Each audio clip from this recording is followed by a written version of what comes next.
the last spin-off series was canceled, and there was no brand new Star Trek series around. In this day and age of the internet, the community of friends is global.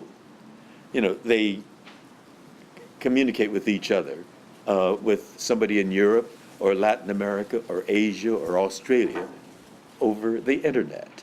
And they started a conversation and they said, you know, let's put on our own Star Trek series. Like, you know, when I was a kid, I said, let's put on a play in my backyard. And I had my mother make the costumes and we put on a play. Well, in this case, they wanted to do a new Star Trek series. And they called it Star Trek New Voyages. And they pulled their money, and they, you know, all are quite successful now, and pulled their money and built this one guy, Jim Cawley, who lives in upstate New York in the Adirondacks, put about $100,000 of his own money in to build an amazing exact replica that also replicates the slightly cheesiness of the original bridge set, and built it. It's an amazing reproduction.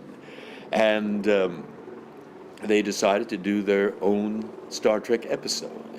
And they cast from this global community.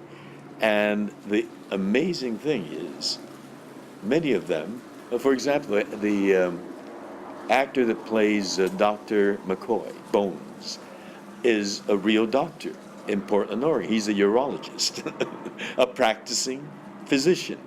The actor that plays my character, Sulu, is a hotshot Washington, D.C. attorney. You know, they all are enormously successful, and they have some control over their lives. They can take a month out of their careers, and they all gathered in Port Henry, New York, upstate New York, and they did this episode.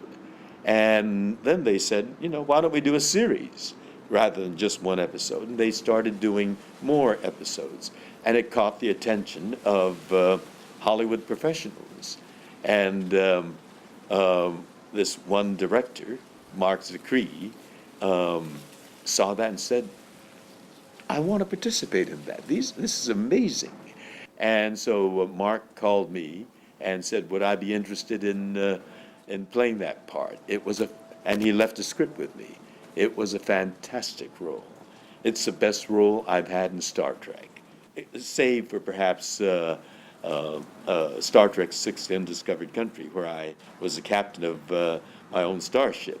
And so I said, yes, I'd be interested. And the rest is history. He went back, talked to James Cawley, who's the spearhead of that project, New Voyages. And last summer, they flew me to New York, and I worked on it. It was a fascinating way of working. And we're having a premiere here in Los Angeles at the Fine Arts Theater, and that too is going to be a webcast simultaneously. So I think some people back east on the East Coast are going to be staying up very late to watch the red carpet ritual of Hollywood and so forth, and then it'll be webcast for the first time at that time.